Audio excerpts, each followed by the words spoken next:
As características físicas, Ieda, a mulher que gosta de se vestir mais sensual, ela é pré-julgada também. Ela é pré-julgada. Ela pode nem ser tão devassa, ela pode nem ter tanta atitude assim, ela pode nem ser tão atirada. Mas se ela se veste, se ela é loira, se ela é alta, se ela usa uma roupa... Eu não estou entendendo. Enfim, se ela tem essa... Né, por onde ela passa, ela chama a atenção. Ela é pré-julgada por isso, porque ela é bonita, porque ela é loira, porque ela é alta, porque ela tem a bunda grande.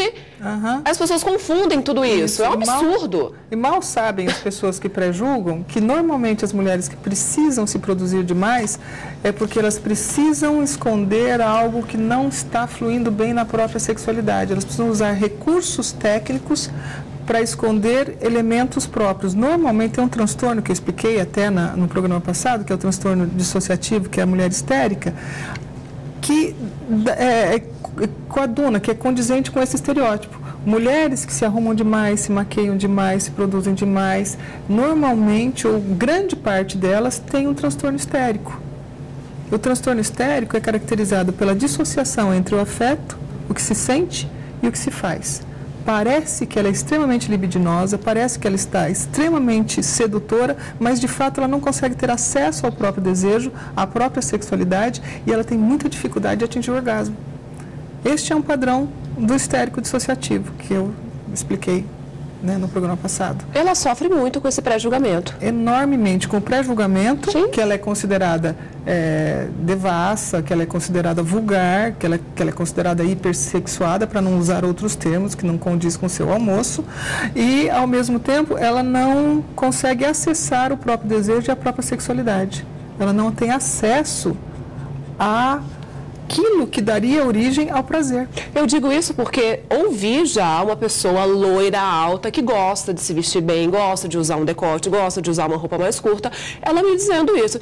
Gisele, eu sou sim pré-julgada. Onde eu passo, as pessoas olham para mim, porque chama atenção, sou bonita. Mas eu não sou nada do que os homens pensam que eu sou. Eu não saio ficando, eu não saio transando com qualquer um. Sou totalmente o oposto.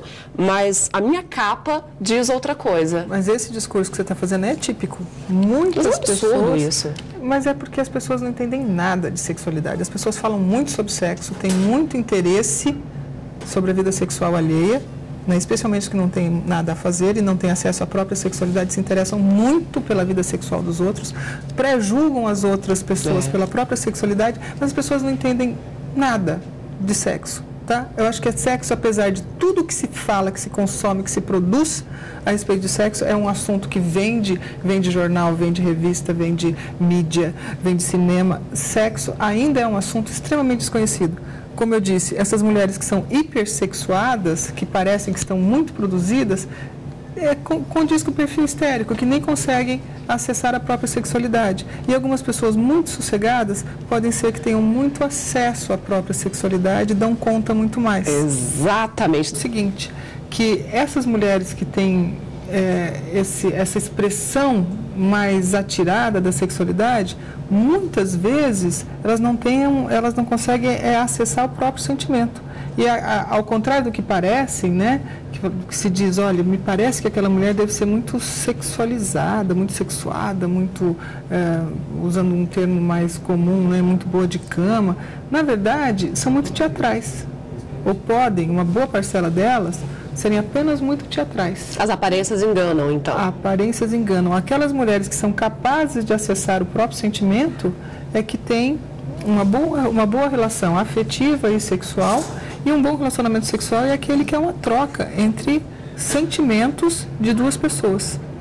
Pouco importa o teatro, os elementos de consumo, os recursos do motel, os recursos do sex shop, porque efetivamente para a sexualidade o que vai contar é se houve sentimento mútuo e recíproco. Quais os prejuízos, Ieda, da mulher que se reprime, da mulher que não deixa mostrar, não deixa aflorar ali as suas vontades, os seus desejos? Então, ela vai ser uma adulta, ela vai ser uma mulher de 50 anos, com quais tipos de prejuízos? Bom, psiquicamente, uma série deles, tá? É importante a gente ressaltar que isso não é o desejo delas. Via de regra, isso é um processo educacional. Sim, tá? Elas não ela são foi educada reprimidas, desse jeito. Elas não são reprimidas e estão ali amarguradas, tal, por um desejo delas, mas foi o efeito da educação que faz com que elas sejam assim. Elas até podem dizer, eu não quero, eu não gosto, mas na verdade elas aprenderam a não querer e a não gostar. Os prejuízos, né, das mulheres que são extremamente reprimidas sexualmente são iguais aos prejuízos daquelas que são teatralmente sexuadas, mas que não conseguem acessar os próprios sentimentos, tá? Seria a dificuldade, problema principal, dificuldade de atingir o orgasmo. Segundo, uma dificuldade de estar em harmonia consigo mesmas, de se relacionar bem com o próprio corpo, e daí essa própria dificuldade de acessar os sentimentos gera sintomas, né?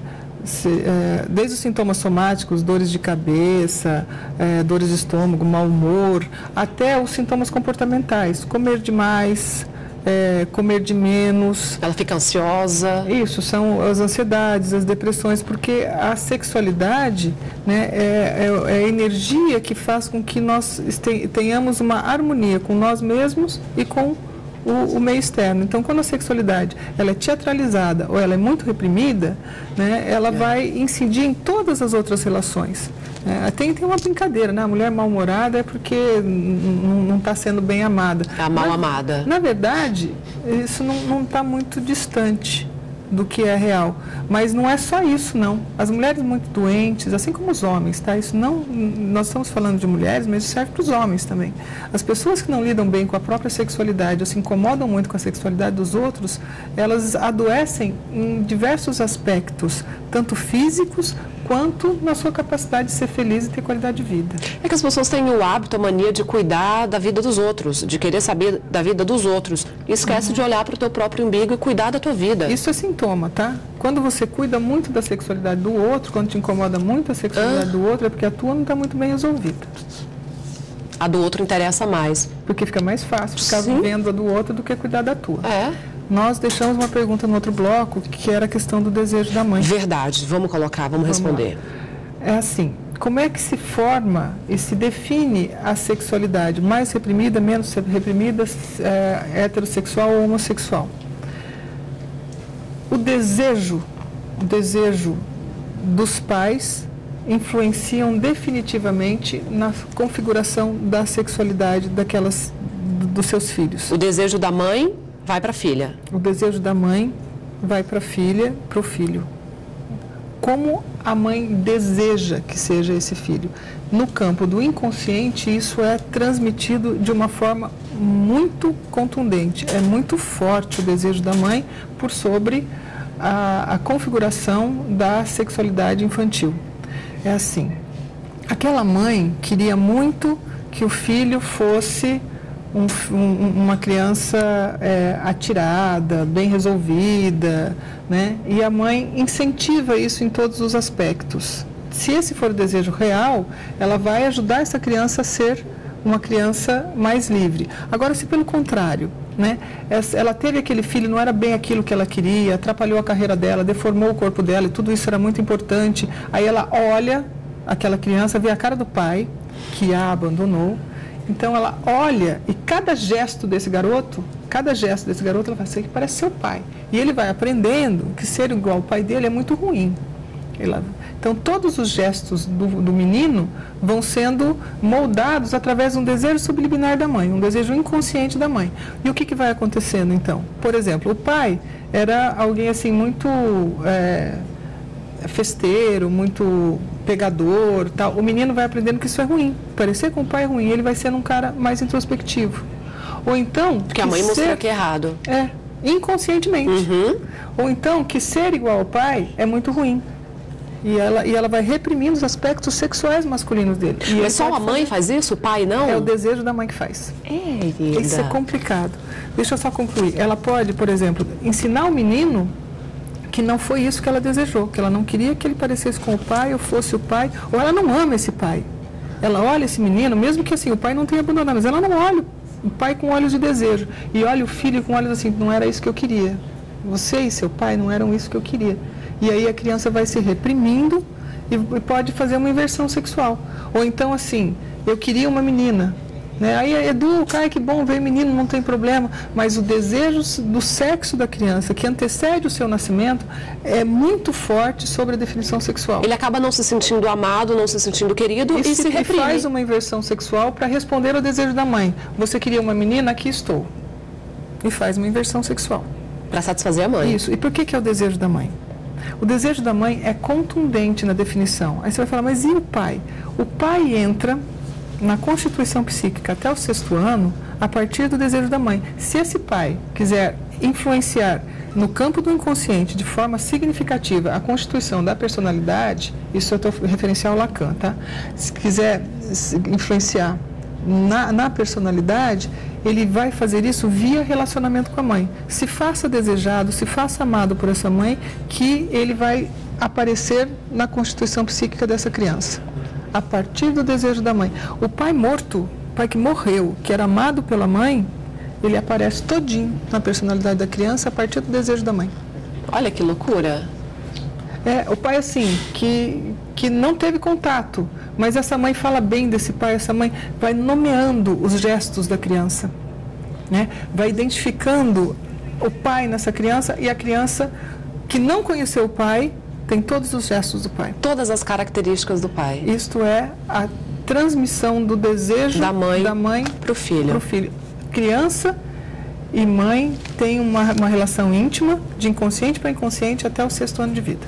Adorei! Terça no Divã. Hoje a gente falou sobre mulher devassa, mulher cafajeste. Na próxima terça-feira, fica à vontade. Vamos abrir, da pessoal mandar sugestão superútil@band.com.br. Qual é o tema mais polêmico, mais assim, inovador, diferente, que você quer que a gente trate aqui? O que você quer saber? O que você quer saber? Boa!